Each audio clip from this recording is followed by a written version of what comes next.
शाला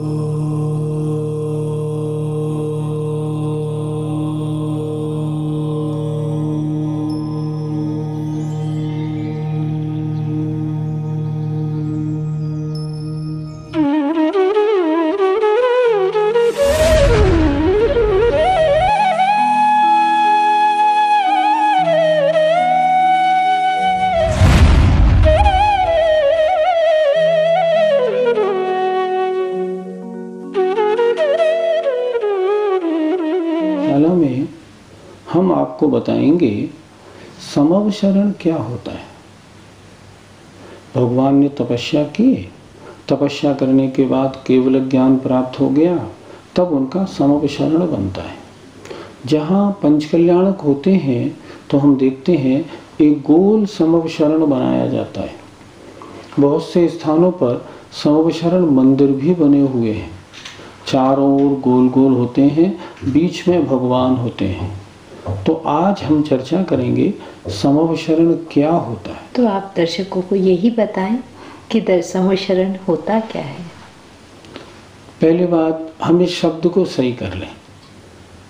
शब्द समवशरण नहीं, समवसरण। समवसरण का मतलब होता है जहाँ त्रिंचों को, मनुष्यों को, देवों को, सबको समान अवसर मिले भगवान के उपदेश सुनने का, उसे कहते हैं समवसरण। समवसरण क्या है? केवल ज्ञान होने के उपरांत भगवान के उपदेश देने की जो सभा लगती है, उस सभा का नाम है समवसरण। क्या हुआ? भगवान तीर्थंकर भगवान के उपदेश देने की जो सभा होती है उसे समवशरण कहते हैं। ये कैसा होता है और इसे कौन बनाता है? भगवान मुनि बनते हैं। मुनि बनने के बाद जब शुद्धोपयोगी होके ध्यान लगाते हैं, तब 4 घातिया कर्मों को नाश करते हैं, तब उनको केवल ज्ञान होता है।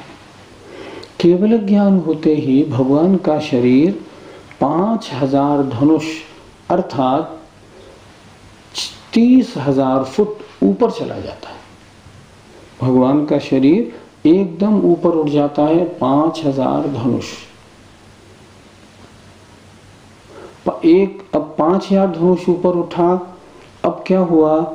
जैसे ही भगवान को केवल ज्ञान हुआ तो सभी देवों के भवनों में, जैसे पहले हमेशा होता था ना, कहीं घंटे बजते हैं, कहीं सिंहनाद होता है, कहीं बाजे बजते हैं, कहीं शंखनाद होता है, ऐसी आवाज़ स्वयमेव होने लगती है। देव फिर अवधि ज्ञान लगाते हैं।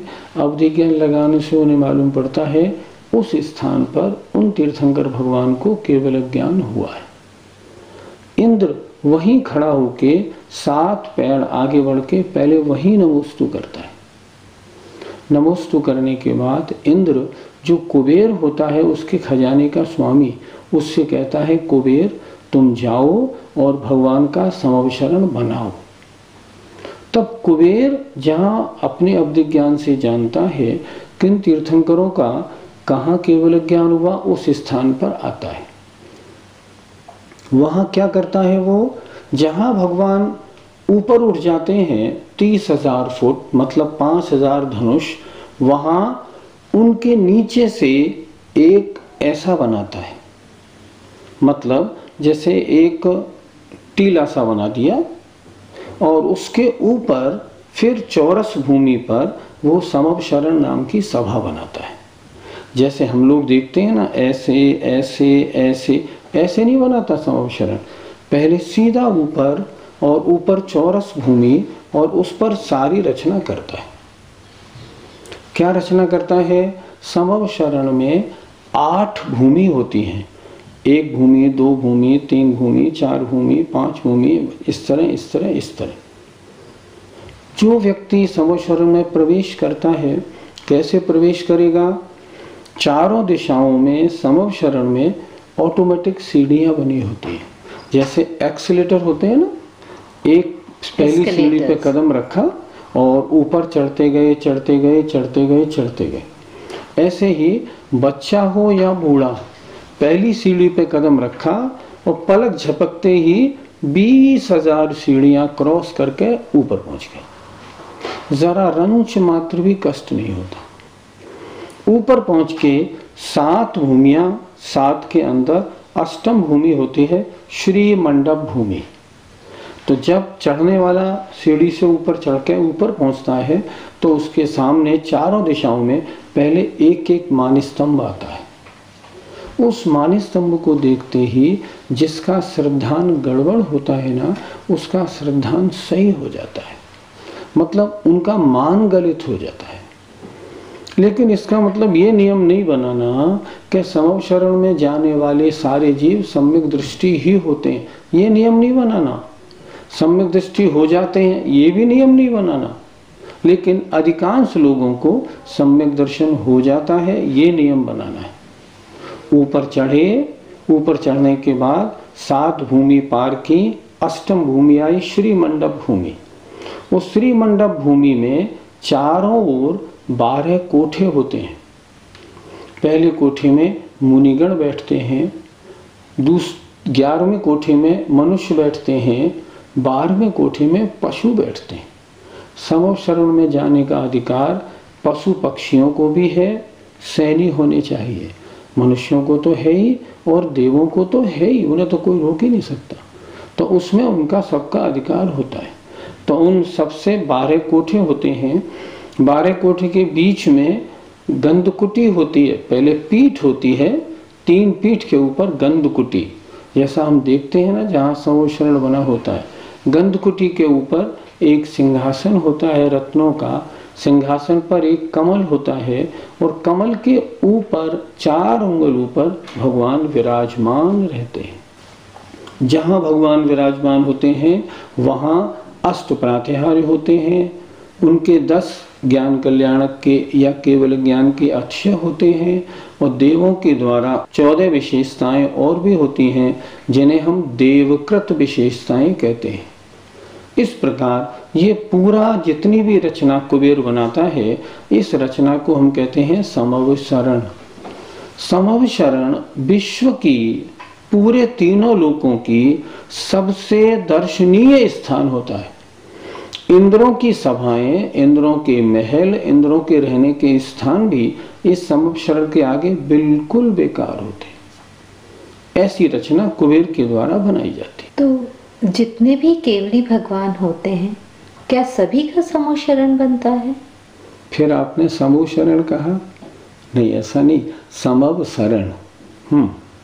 हम सब लोग समूह शरण ही बोलते हैं। बोलने का उच्चारण की शुद्धि रखनी चाहिए। केवली 2 प्रकार के होते हैं, एक तीर्थंकर केवली, एक सामान्य केवली। तीर्थंकर केवली वो होते हैं जिनके 5 कल्याणक होते हैं, वो तीर्थंकर केवली। जिनके कल्याणक हों, जिनके कल्याणक नहीं होते हैं, वो सामान्य केवली। सामान्य केवली को भी जब केवल ज्ञान होता है तो शरीर तो उनका 5000 धनुष ऊपर चला जाता है, लेकिन समव शरण की सारी रचना उनकी नहीं होती। तो उनका क्या होता है, एक धर्म सभा बनती है, धर्म सभा के बीच में गंधकुटी होती है, भगवान का सिंहासन, भगवान 4 अंगुल ऊपर अंतरिक्ष विराजमान होते हैं। उनका इतना होता है। आप सोचेंगे इतना डिफरेंस क्यों? दोनों ही तो केवली भगवान हैं। केवली भगवान तो हैं, लेकिन वे तीर्थंकर हैं। उन्होंने तीर्थंकर प्रकृति का बंध किया है। समव शरण उसकी विशेषता है। तो जो तीर्थंकर केवली होते हैं उनका समव शरण होता है। सामान्य केवली बाहुबली भगवान, जैसे महाराजा भरत, जैसे रामचंद्र जी, इन लोगों के जितने भी ये भगवान बने, इनके समव शरण नहीं बनते, इनकी मात्र गंधकुटी बनती है। आप पूछेंगे गंधकुटी क्या होती है? गंधकुटी एक स्थान है जिस पर भगवान विराजमान होते हैं। इसे गंधकुटी क्यों कहते हैं? कि इसमें से निरंतर खुशबू निकलती रहती है, निरंतर खुशबू निकलती रहती है, इसलिए इसे हम कहते हैं गंधकुटी। समव शरण में भगवान किस तरह विराजमान रहते हैं? भगवान गंधकुटी के ऊपर सिंहासन पर कमल के ऊपर अंतरिक्ष विराजमान रहते हैं। सारे तीर्थंकर भगवानों का वहाँ पद्मासनी ही होता है। मतलब समव शरण में कोई भी भगवान, चाहे सामान्य केवली हो या तीर्थंकर केवली हो, खड़गासन से विराजमान नहीं होते, पद्मासन से ही विराजमान। भगवान के उपदेश सुनने का अधिकार किन किन जीवों को होता है? भगवान के उपदेश सुनने का अधिकार सैनी तिरंचों को, मनुष्यों को और देवों को है, क्योंकि नारकी तो यहाँ आ नहीं सकते। कुछ लोगों की ऐसी धारणा है और तिलोय प्रणति में लिखा भी है कि समव शरण में अभव्य और मिथ्या दृष्टि जीवों का प्रवेश नहीं होता। लेकिन अन्य आचार्यों ने, जैसे हरिवंश पुराणकार ने लिखा है कि समव शरण में मिथ्या दृष्टि जीवों का प्रवेश होता है। लेकिन जैसे महापुराण में या उत्तर पुराण में लिखा है कि समव शरण में अभव्य भी जाते हैं, मिथ्या दृष्टि भी जाते हैं और वे भगवान का उपदेश सुनते हैं। 3 तरह का विवरण हमें मिलता है। हम इस पर टिप्पणी तो नहीं कर सकते, लेकिन भगवान की दिव्य ध्वनि सुनने का अधिकार अगर मिथ्या दृष्टि को नहीं होगा तो ये बात कैसे घटेगी कि भगवान की एक बार उपदेश से या भगवान अपने तीर्थकाल में असंख्यात जीवों को उनके दिव्य ध्वनि के निमित्त से सम्यक दर्शन प्राप्त हो जाता है। सम्यक दर्शन प्राप्त हो जाता है, इसका मतलब वे जीव मिथ्या दृष्टि होंगे तभी तो प्राप्त होगा। इसलिए ये बात ज्यादा अच्छी लगती है जो उत्तर पुराणकार कह रहे हैं या जो महापुराणकार कह रहे हैं कि नहीं, वहां सभी जीवों को प्रवेश करने का अधिकार है, चाहे वे दिव्य ध्वनि को स्वीकार करें या ना करें। भगवान की दिव्य ध्वनि एक दिन में कितनी बार होती है? भगवान की दिव्य ध्वनि होने के संबंध में विभिन्न शास्त्रों में 3 तरह के प्रमाण मिलते हैं। किन्हीं शास्त्रों में लिखा है कि भगवान की दिव्य ध्वनि 6 घड़ी 4 बार होती है एक दिन में। कुछ शास्त्रों में लिखा है 6 घड़ी 3 बार होती है और किन्हीं शास्त्रों में लिखा है 9 घड़ी 3 बार होती है। घड़ी का मतलब क्या होता है? 24 मिनट, अर्थात 6 घड़ी 4 बार का मतलब 144 मिनट, लगभग 2.5 घंटे 4 बार होती है। 4 बार से क्या मतलब? जैसे सुबह 6 बजे, दोपहर 12 बजे, शाम 6 बजे और रात्रि को 12 बजे। इस प्रकार अलग अलग आचार्यों के अनुसार दिव्य ध्वनि का काल है, अर्थात भगवान की दिव्य ध्वनि 3 बार या 4 बार प्रतिदिन होती है। तो क्या भगवान की दिव्य ध्वनि रात्रि में भी होती है? भगवान रात में भी उपदेश देते हैं? समव शरण में दिन रात होता ही नहीं। क्यों नहीं होता? भगवान के शरीर से करोड़ों सूर्य और चंद्रमाओं से भी ज्यादा प्रकाश हमेशा निकलता रहता है। इतना होने के कारण समव शरण में न दिन होता है न रात होता है, वहां तो हमेशा प्रकाश ही प्रकाश रहता है। इसलिए वहां रात्रि का प्रसंग नहीं, इसलिए रात्रि हमने अपने हिसाब से बोला। इसलिए रात्रि में भी दिव्य ध्वनि है, कोई आपत्ति नहीं, वहां प्रकाश ही प्रकाश है, इसलिए दिन में 4 बार का उपदेश ठीक प्रतीत होता है। भगवान की दिव्य ध्वनि जब बंद हो जाती है तब क्या होता है? जब भगवान की दिव्य ध्वनि बंद हो जाती है तब जितने श्रोतागण होते हैं वो गणधर देव जो विराजमान होते हैं ना, उनसे उस दिव्य ध्वनि के बारे में विशेष प्रश्नों को पूछते हैं। जैसे श्रेणिक चरित्र आदि में लिखा है कि श्रेणिक महाराज ने गौतम गणधर से पूछा। तो ये पूछना कब होता है? जब दिव्य ध्वनि बंद हो जाती है। 2.5 घंटे दिव्य ध्वनि हुई, उसके बाद फिर बंद हो गई। अब भव्य जीवों ने दिव्य ध्वनि सुनी, सुनने में बहुत कुछ बात समझ में आई, जो बात समझ में नहीं आई वो सारी की सारी वो गणधर देवों से प्रश्न करते हैं। जितने भी गणधर होते हैं, लिखा है उत्तर पुराण में, जैसे ये भगवान की गंधकुटी, तो जितने गणधर होते हैं उनके सिंहासन चारों ओर लगे होते हैं, जैसे भगवान महावीर के 11 गणधर, तो उनके सिंहासन चारों ओर लगे होते हैं, तो उधर उधर के लोगों के वे प्रश्नों के उत्तर देते हैं। तो शून्य काल में क्या होता है, शून्य काल में अर्थात दिव्य ध्वनि के बंद होने पर सब लोग अपने अपने प्रश्न और उनके उत्तर पूछते हैं गणधर देव से, और गणधर देव उसके उत्तर देते हैं। समूह शरण में और क्या विशेषताएं हैं? समव शरण की विशेषताओं की महिमाओं का वर्णन हमसे नहीं हो सकता। जहाँ भगवान विराजमान हो वहाँ क्या विशेषता नहीं होगी।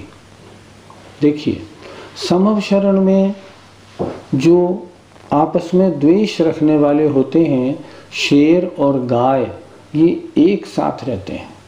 क्यों? उनमें द्वेष बुद्धि नहीं रहती। आपस में द्वेष रखने वालों का द्वेष समाप्त हो जाता है। जितने लोग समव शरण में प्रवेश करते हैं वे अपने कोठे में 10 दिन 20 दिन महीने भर बैठे रहें, उनको भूख नहीं, प्यास नहीं, कुछ नहीं लगता। ये नहीं कि बार बार जाएं और भोजन करके आएं, नहीं, ऐसा नहीं होता। तीसरी बात, किसी को नींद नहीं आती, थकावट नहीं होती। ऐसा नहीं जो थोड़ी देर बैठे हैं अब आसन बदलें, ऊपर नीचे सिर करें, नहीं, ऐसा कुछ नहीं होता। कोई थकावट नहीं, भूख प्यास की बाधा नहीं, सर्दी गर्मी की बाधा नहीं, कोई मक्खी मच्छर आदि 3 इंद्री 4 इंद्री जीव समव शरण में होता ही नहीं। थकावट नहीं आती, निद्रा नहीं आती, कुछ भी नहीं होता। एक व्यक्ति का दूसरे व्यक्ति से कंधा भी नहीं टकराता, आसन भी बदलने की नौबत नहीं आती। ये सब समव शरण की महिमा है। अगर कोई क्रोध में हो और समव शरण में प्रवेश करे ना, उसका क्रोध फौरन शांत हो जाएगा। भगवान का समूह शरण एक स्थान पर कितने समय तक रहता है? इस संबंध में मुझे किसी भी शास्त्र में ये विषय पढ़ने को नहीं मिला कि एक स्थान पर 1 माह 1 वर्ष कितने समय तक रहता है अधिक से अधिक। इस बारे में शास्त्रों में न मैंने कभी पढ़ा, न कभी आचार्य आदि के द्वारा सुना। अतः इस बारे में हम कुछ नहीं कह सकते। भगवान का फिर अन्य स्थान पर विहार कैसे होता है? जब एक स्थान का समय पूरा हो जाता है तब इंद्र अपने अवधिक ज्ञान से जान लेता है कि अब भगवान के विहार का समय आ गया। तब समव शरण में घोषणा करता है कि भगवान का ये दिव्य ध्वनि हो गई, इसके बाद अब दिव्य ध्वनि नहीं होगी, अब भगवान का विहार होगा।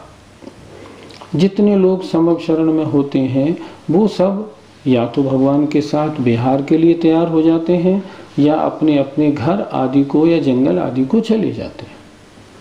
फिर उसके बाद भगवान पद्मासन विराजमान थे, भगवान वहीं खड़े हो जाते हैं और जो इंद्र होता है ना, वो अवधि ज्ञान से जानकर कि जैसे अब भगवान यहाँ से कहाँ जाएंगे, जिधर भगवान को जाना होता है उधर भगवान के लिए एक फ्लाईओवर बनाता है आकाश में। जितने ऊपर भगवान होते हैं ना उतना ही ऊंचा फ्लाईओवर बनाया जाता है और भगवान का उसके ऊपर विहार प्रारंभ हो जाता है। भगवान का विहार कैसे होता है? भगवान का विहार जलूस के रूप में होता है। सबसे आगे उस जलूस में धर्म चक्र रहता है जिसमें 1000 आरे और दिव्य प्रकाश होता है। उसके बाद फिर बहुत सारे शोभा की वस्तुएं होती हैं, फिर करोड़ों देवताओं के बैंड बाजे होते हैं, उनके बाद भगवान होते हैं, भगवान के पीछे फिर मुनिगण और श्रावकगण चलते हैं। ऐसे उस ऊपर जो फ्लाईओवर बनता है बहुत बड़ा, उसके ऊपर भगवान का जलूस निकलता है। उस जलूस में भगवान कैसे चलते हैं? भगवान के चरण कमलों के नीचे देवलोग 15 कमलों की 15 पंक्तियां बनाते हैं। 15 कमलों की, कमल स्वर्ण रत्नों के बने होते हैं, उसकी 15 पंक्तियां बनाते हैं। 15 गुणित 15 225 कमलों की रचना होती है। भगवान उसके बीच में विहार करते हैं। तो भगवान जब एक कदम आगे बढ़ाते हैं, भगवान ऐसे नहीं चलते, भगवान ऐसे चलते हैं, ऐसे आगे कदम बढ़ाते बढ़ाते। जैसे लिखा है ना भक्तामर स्तोत्र में पादौ पदानि तव यत्र जिनेन्द्र धत्तो, अर्थात हे भगवान आप जहाँ जहाँ अपने चरण रखते हैं वहाँ वहाँ देवता लोग कमलों की रचना करते हैं। तो भगवान ने एक कदम आगे बढ़ाया, एक पंक्ति कमल की आगे बन जाएगी, पीछे से एक पंक्ति कमल की कम हो जाएगी। कमल 225 ही रहते हैं और भगवान कदम बढ़ाते बढ़ाते आगे की ओर विहार करते हैं। जहाँ जाना होता है उधर भगवान का विहार हो जाता है। लेकिन समझने की बात क्या है, भगवान की क्या अपनी इच्छा होती है कि यहाँ के बाद में वहाँ समोपशरण मेरा लगना चाहिए? नहीं, कभी नहीं होती। भगवान की इच्छा का अभाव है क्योंकि उन्हें किसी से राग नहीं होता। तीर्थंकर प्रकृति नाम कर्म के उदय से उनका विहार औदयिकी है, उनका उठना बैठना और विहार करना कर्म उदय से स्वयमेव होता है। तो भगवान का अब विहार कहाँ होगा? जहाँ के लोगों का भाग्य होगा वहाँ होगा। स्तुति में लिखा है ना, भवि भागन वच जोगे वशाय तुम धुनि भय सुनि विभ्रम नशाय। ये समोशरण जो रचे जाते हैं, ये सबसे आखिरी समोशरण किसका रचा होगा और कहाँ रचा होगा, कब? कहाँ की बात अगर आप करेंगी तो सीधी बात यह है, अभी भी विदेश क्षेत्र में कम से कम 20 समोपशरण तो मौजूद हैं। 20, क्योंकि 20 तीर्थंकर तो कम से कम होते ही हैं। इससे ज़्यादा हो तो हमारे ज्ञान में नहीं, वो तो आज भी मौजूद है। अब रही भरत ऐरावत क्षेत्र की, तो भरत क्षेत्र में सबसे अंतिम समोपशरण भगवान महावीर का लगा था, लगभग आज से 25-2550 वर्ष पहले। वो अंतिम समोपशरण था। इतने सुंदर समोपशरण में हम कभी गए होंगे? क्यों नहीं गए होंगे? हम इतने पापी थोड़े ही हैं। हमें बड़े भाग्य से इस जैन धर्म में जन्म लिया है, तो पहले हमने कुछ पुण्य किए होंगे तभी तो हमने जन्म लिया है। इसलिए ऐसी कोई बात नहीं कि हम नहीं गए हों, हम गए ज़रूर होंगे। लेकिन ऐसा लगता है कि भगवान की दिव्य ध्वनि सुनने के बाद भी हमने अपना मिथ्यात्व तो नहीं छोड़ा होगा, और इसी कारण इस पंचम काल में हमको जन्म लेना पड़ा। पंचम काल में कौन जन्म लेते हैं? जो मिथ्या दृष्टि होते हैं, जिनको सम्यक तो प्राप्त नहीं होता, वो ही जन्म लेते हैं। सम्यक दृष्टि जीव तो पंचम काल में जन्म ही नहीं लेता। इसलिए समोपशरण में नहीं जाने का प्रश्न नहीं उठता। हम गए जरूर होंगे, लेकिन हमने भगवान की दिव्य ध्वनि स्वीकार नहीं की होगी। भगवान के समोपशरण में आपने बताया कि गणधर विराजमान रहते हैं, तो ये गणधर किन्हें कहते हैं? कौन होते हैं ये गणधर? गणधर, जो गण माने जो साधु समूह को धारण करने वाले या उनके विशेष आचार्य होते हैं, उन्हें कहते हैं गणधर। अर्थात जिनकी उपस्थिति नहीं होने पर भगवान की दिव्य ध्वनि नहीं खिलती। हम यूँ कहें, भगवान की दिव्य ध्वनि जिनको झेलने की शक्ति होती है, जिनमें इतना ज्ञान होता है कि जो भगवान की दिव्य ध्वनि जो निरक्षरी होती है उसका एक एक शब्द उनको समझ में आता है, ऐसे होते हैं गणधर देव। ये गणधर कितने होते हैं? ये बहुत होते हैं। जैसे भगवान आदिनाथ के 84 थे और भगवान महावीर के मात्र 11 गणधर थे। ये गणधर बहुत से होते हैं। तो ये गणधर कैसे होते हैं? इनको 63 रिद्धियाँ होती हैं, एक केवल ज्ञान रिद्धि इनको नहीं होती। इनके बारे में लिखा है शास्त्रों में, ये गणधर भगवान कभी जीवन भर में कभी आहार को नहीं उठते। हमें आशा है आप सब ऐसी भावना भाएंगे। आइए विदा लेते हैं। जय जय।